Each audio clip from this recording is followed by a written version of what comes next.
Hi, അപ്പോൾ എല്ലാവർക്കും good morning. ഞാൻ ഇന്ന് ഇടിയപ്പം ഉണ്ടാക്കാൻ പോവാം. അപ്പോൾ ഇടിയപ്പം ഉണ്ടാക്കാനായിട്ട് എടുത്തപ്പോഴാണ് ഒരു കാര്യം പറയാമെന്ന് വിചാരിച്ചു. ഇത് ഞങ്ങളുടെ വീട്ടിലെ പഴയ ഇതിനകത്ത് പഴയ ഇടിയപ്പം നാഴിയാണ്. പണ്ടത് സേവാനാഴി എന്ന് പറയുന്ന സാധനം.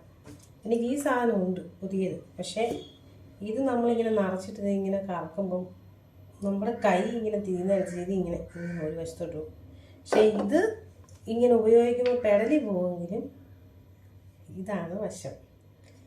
അതുകൊണ്ട് ഇത് ഞങ്ങളുടെ അമ്മേനെ ഒത്തിരി നാളായതാണ്. ഞാനിവിടെ വരുന്ന സമയത്ത് ഇത് അമ്മയ്ക്കുണ്ട്.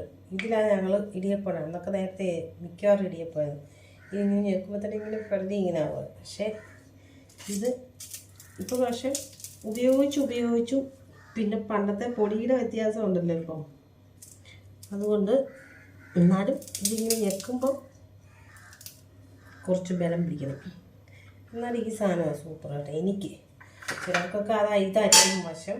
പക്ഷേ ഇതാണ് എനിക്ക് എളുപ്പമെന്ന് പറഞ്ഞാൽ നിങ്ങൾ അത്ര എളുപ്പമൊന്നുമല്ല. പെടലി പോയാലും നന്നായിട്ട് കിട്ടും.